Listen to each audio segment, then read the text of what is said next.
This is, I believe, number 6, 7, or 8. Research my topic. That's my topic. So research is my goal. Okay. Again. So, Benjamin Franklin, okay, not content with the titles of statesman, scientist, inventor, or author, he added insurance to his equation. In 1752, he started the lousiest named insurance company in the world. It's called the Philadelphia Contribution Ship for the Insurance of Houses from Loss by Fire. Right? Or I like to call it the PCFTIOHFLBF company. It rolls off the tongue, I swear. Mr. Franklin also started the first life insurance company with a lot better name, and that was the Presbyterian Ministers Fund. Much better, obviously, there. So, Mr. Toastmaster, thank you for letting me go first. Fellow Toastmasters and guests, thank you for coming today. As a background in insurance, I've been doing insurance 9 years, and my topic for this is research. So I thought, okay, obviously I don't pretend to know everything, but what did I forget? What are those things you always look back for? I have staff that are just getting their license now. She's 21 years old, getting her insurance license, and I'm reading through all of her questions and everything else about practice exams. I'm thinking, oh boy, this is bad. Because I don't remember those questions when I did it, nor do I know the answers now. So how does that work out? So feel free, though. I am very confident what I know. It's a matter of what I actually forgot. So I went back and researched all these different things. And I found out a lot about insurance that they don't teach you. So if you know this, Benjamin Franklin, in 1752, he did those different things with the fire insurance. But also in 1864, not by Franklin, but another company, 1864, the first accident policy was written. And the first auto insurance policy was written in 1889. So you figure how long a car's been around. Obviously someone said, hey, we can make some money off this thing. Let's start selling auto insurance. So that's what it came from there.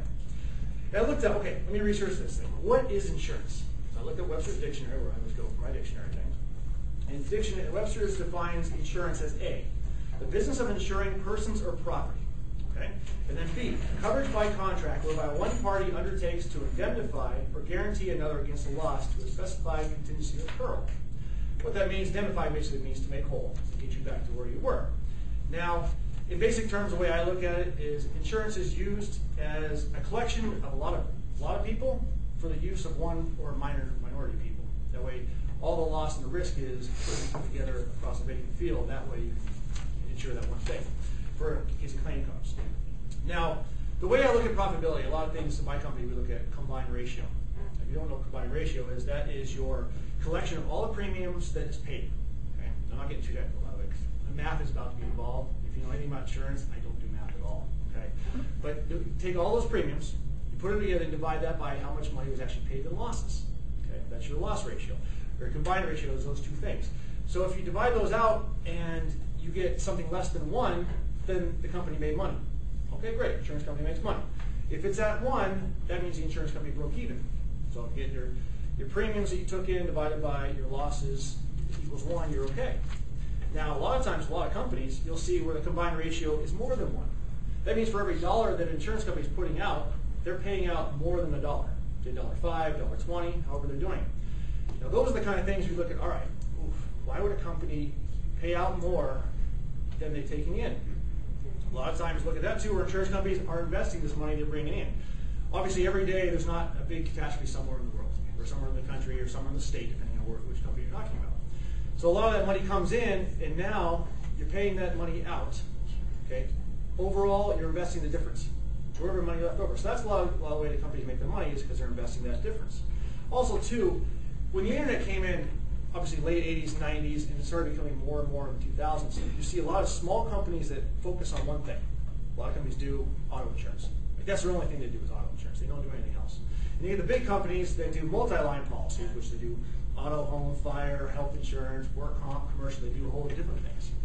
And there's so much competition going on with the auto insurance during those times that people were losing money, the insurance companies were losing money on the combined ratio in auto, but they were making it on the other side for homes. So if they had a 120 or 110 for the combined ratio for auto insurance, but they only had 90 cents going out per dollar that comes in for home, they're breaking even. Okay? So a lot of that thing, so many people in this market went out of business because they had too high of a combined ratio and they didn't have a way to back it up in the back end. Okay, so that's combined ratio. That's what we look at doing that. Now, let's get the page here. Maybe I'll open the questions. Anybody have an idea what the biggest loss claims reason is for homeowners? Flood? Close. Fire. Fire. Flood. Fire is 33.2. Flood would be water damage 21.9. So yeah, fire insurance. That's usually what it's called. That's what it was called originally back in the day. But fire insurance, so 33.2%. So a lot of times, I looked this up too, each year nearly 3,000 people die in U.S. fires. Now, what I looked back from was 2003 to 2006, roughly 2/3 of those home fires, 2/3 of 3,000, they resulted in fires with homes that did not have a smoke alarm, or didn't have a working smoke alarm. Maybe the batteries were dead or was disconnected. It's kind of weird statistics that these only things could be prevented if you had a working smoke alarm. So looking at that, a lot of people say, oh, I keep forgetting to do the smoke alarms. I keep forgetting to change the batteries. I didn't realize the battery went dead 2 years ago. One thing to look at as an insurance agent, I say, hey, every time the time changes, every year, which obviously we just did that last Saturday, change your alarms. Okay? Change the batteries. A little tip of advice on that.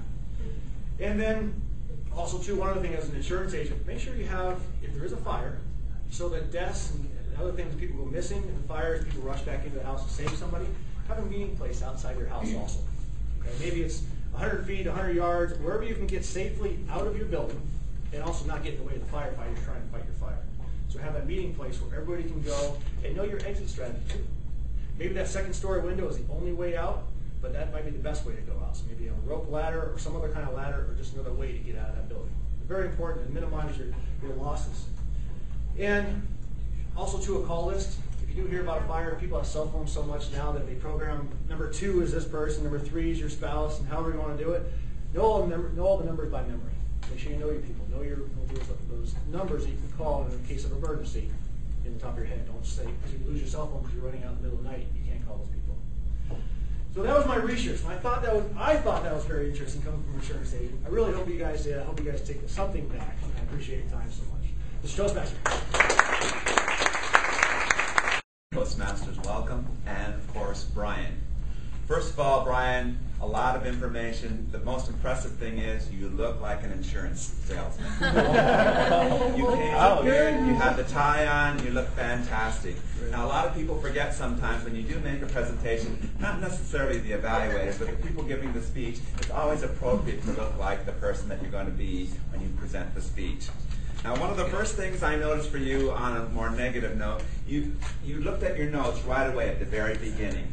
Okay? For me personally, I think for everyone else, your opening statement should be the statement that you just resonate to the audience here. So that kind of took away just a little bit. One of the things I'm sure you already know, you have 2 speeds. Fast and faster. Because you were going so fast, this information just flying by at 100 miles an hour, and I didn't have a chance to absorb it all. But because you know your subject so well, when you stepped away from it and you actually started to talk to us, then I got the sense that you were just talking to us. Before then it was just, I gotta go. You need to slow down quite a bit. Now because you did that, there was hardly any vocal pause at all in there. The hand gestures were fantastic, but when you're just going, it's just like, I want you to slow down. It's like, stop. The other thing, there was a lot of information to absorb. I feel that this particular speech, you could have only had 3 points as opposed to trying to get all of them in at the same time. This is a speech I think you could probably talk about for hours and hours, is because this is what you do for a living. Also, because of that, because this is what you do for a living, I was a little disappointed that you didn't research something else. This is something you already know. You didn't go out of your box. You stayed in your comfort level. So for me personally, that's something I wish you would have done. A lot of good information. There's stuff that I just didn't know about. You have a lot of passion about this. That's what makes it good for you. I imagine, I've been to your office and I know that. Is that your office, by the way? Yeah. Okay. He's a very successful guy. I don't even know him that well, but if you want insurance, he is the man to go see right here. But overall, a fantastic job. The main point is slow down. I think that would have your next, and I learned a lot. Thank you very much, Miss Evaluator. Okay, and next we're going to have Bob. You will be evaluating for Johnny.